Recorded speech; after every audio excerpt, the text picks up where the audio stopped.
Bonjour, encore une fois, bienvenue sur Doctrine Apostolique. Aujourd'hui, notre troisième diffusion depuis que nous avons commencé à explorer la parole de Dieu. Aujourd'hui, nous allons continuer exactement là où nous l'avions laissé la fois passée. Nous avions commencé à introduire le troisième chapitre du livre de Genèse. Nous avons parlé de comment l'homme est tombé. Nous avons regardé avec beaucoup de détails la chute de l'homme et vraiment le troisième chapitre est pour moi le chapitre le plus sombre de l'histoire de l'humanité, là où on voit l'homme chuter dans sa relation avec Dieu. Et aujourd'hui, nous allons continuer. Nous avons vu les techniques un peu de l'ennemi. Nous avons vu comment il vient avec les questionnements. Nous avons vu comment il questionne la parole de Dieu, mais un questionnement négatif, une remise en question, je devrais dire, de la parole de Dieu. Et nous avons vu comment finalement il utilise le mensonge. Il nous fait croire que nous ne sommes pas ce que nous sommes. Vraiment, l'homme était déjà créé à l'image de Dieu, alors que le diable dit que si tu veux être comme Dieu, voici, tu dois manger de ce fruit. Et nous avons vu, je pense que pour se rafraîchir un peu la mémoire, nous allons juste retourner dans Genèse, le troisième chapitre, pardon, et nous allons lire le 6e verset, et la Bible nous dit « Et la femme vit que le fruit de l'arbre était bon à manger, et qu'il était agréable à la vue, et que l'arbre était désirable pour devenir intelligent.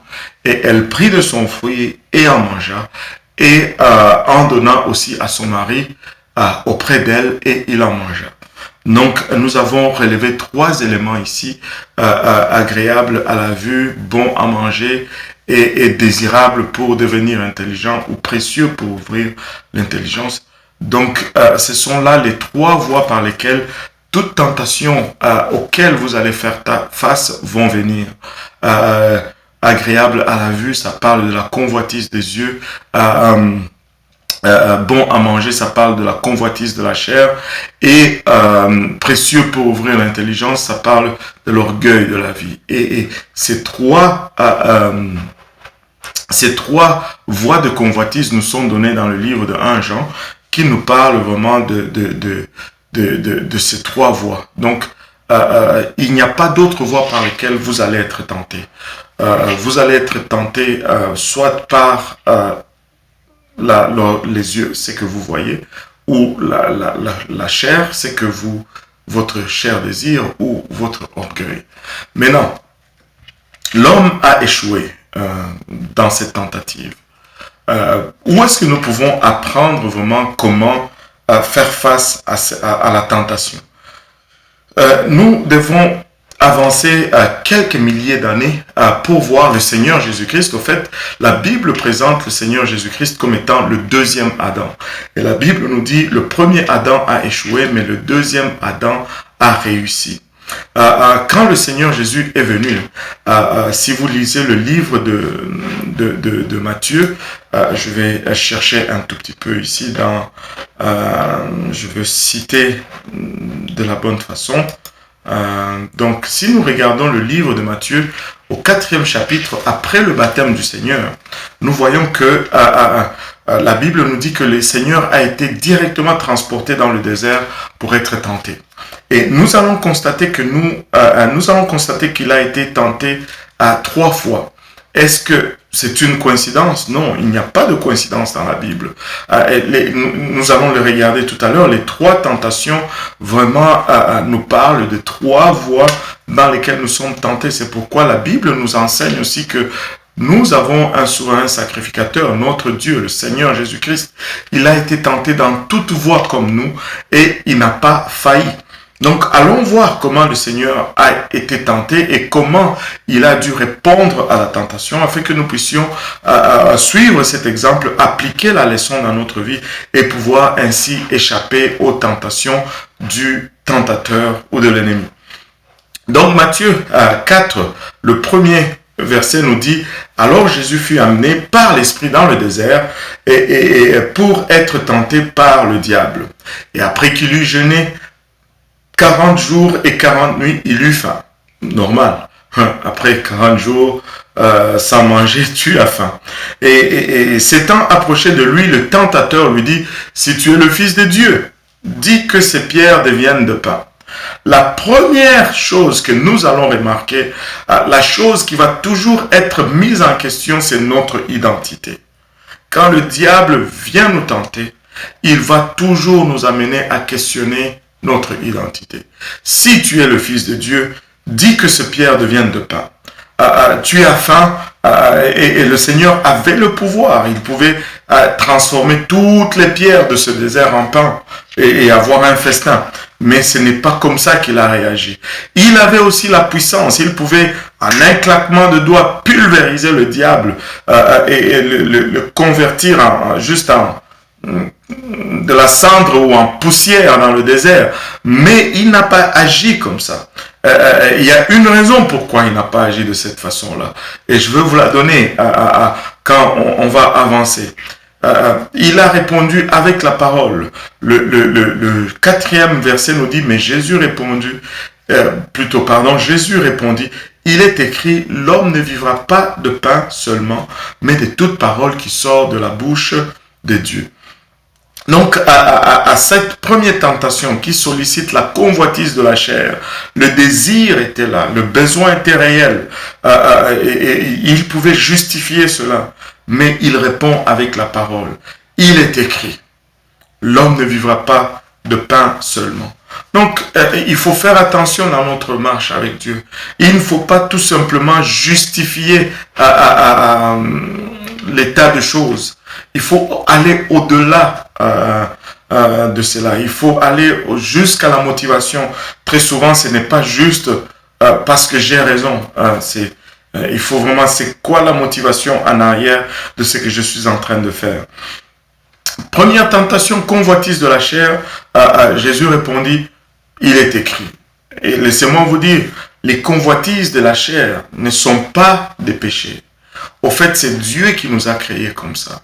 Il nous a créés avec des désirs dans notre chair. Et ces désirs sont normaux.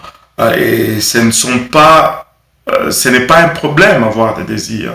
Mais pour chaque désir, Dieu a aussi défini un cadre pour satisfaire ce désir. Par exemple, le cas présent, manger, c'est un désir que Dieu a placé dans notre corps. Et c'est important que nous ayons ces désirs, parce que si nous n'avons pas ces désirs, nous n'allons pas manger et notre santé ne va pas être bonne. Mais si nous exagérons aussi en réponse à ces désirs, nous allons développer l'obésité qui n'est pas bien non plus. Donc le cadre pour satisfaire ce désir, c'est de manger avec modération. Et la Bible nous dit que les excès de table sont un péché. Juste un petit clin d'œil. Alléluia. Mais revenons à la tentation. Mais Jésus répondit, il est écrit, l'homme ne vivra pas de pain seulement, mais de toute parole qui sort de la bouche de Dieu. Le diable, voyant que à cette première tentation, le Seigneur répond avec la parole. Il renchérit. Au verset 5, alors le diable le mena dans la ville sainte et le mit sur le haut du temple. Et il lui dit, si tu es le Fils de Dieu, jette-toi en bas, car il est écrit. Là, il cite aussi la Bible. Il est écrit. Qu'il ordonnera à ses anges d'avoir soin de toi, et ils te porteront dans leurs mains de peur que tu ne heurtes ton pied contre quelque pierre. Étrangement, le diable cite la parole de Dieu ici. La parole de Dieu doit être citée dans le contexte. Là, le diable prend la parole de Dieu, la cite hors contexte et à moitié. Regardons où il a tiré cette référence. Et il a tiré cette référence du psaume 91 qui nous dit, le verset 12, ils te porteront dans leurs mains de peur que ton pied ne heurte contre une pierre. Mais au verset 11, ça dit, car il ordonnera à ses anges de te garder dans toutes tes voies. Dans toutes tes voies. Alors, il faut que tu aies exaucé toutes tes voies avant que les anges puissent intervenir. S'il y a une échelle à côté de la maison, ne saute pas. Il y a encore une voie que tu peux utiliser. Ne saute pas pour voir si Dieu va envoyer les anges pour te saisir en pleine chute. Mais il y a encore une autre voie que tu n'as pas utilisée, qui est l'escalier. Donc, il faut rester en contexte quand on cite la parole du Seigneur. Mais le diable va nous citer des versets hors contexte et pour nous induire en erreur. Et c'est pourquoi ça devient alors très important de connaître la parole de Dieu. Revenons à Matthieu 4. Nous sommes... nous sommes au 6e verset.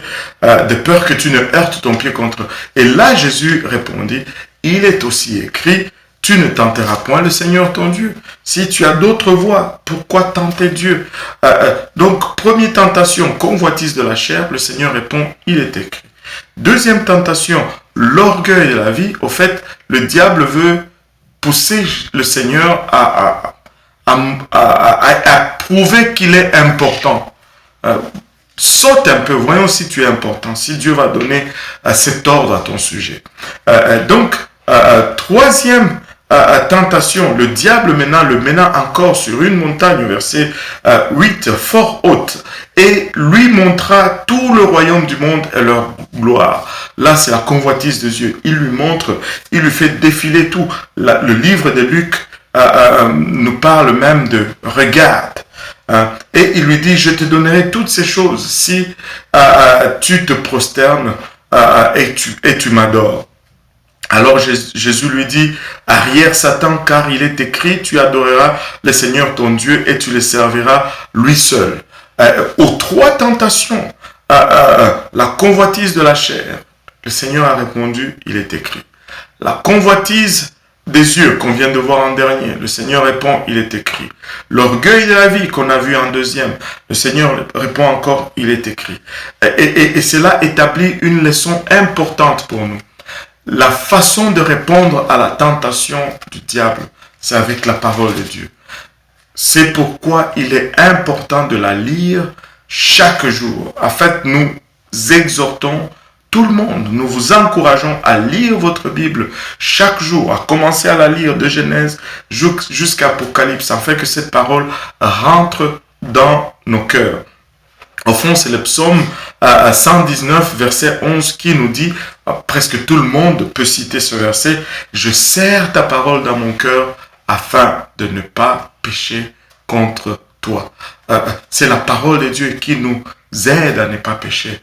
Mais combien de fois nous nous sommes réveillés le matin et sommes sortis sans avoir lu la parole de Dieu? Et allons-nous être surpris si nous tombons dans la tentation? C'est pas une surprise. Chérissez cette parole, lisez-la tous les jours et afin qu'elle puisse rentrer dans votre cœur. Et lorsque le tentateur va se pointer, vous allez pouvoir lui répondre avec la parole qui sera en vous ou dans votre cœur. Avant de conclure aujourd'hui, je voudrais vous faire un clin d'œil donc je vais vous demander de revenir à la première tentation. Vraiment un clin d'œil quand même assez intéressant. Au verset 3, la Bible nous dit, et s'étant approché de lui, le tentateur lui dit, si tu es le Fils de Dieu, dis que ce pierre devienne de pain.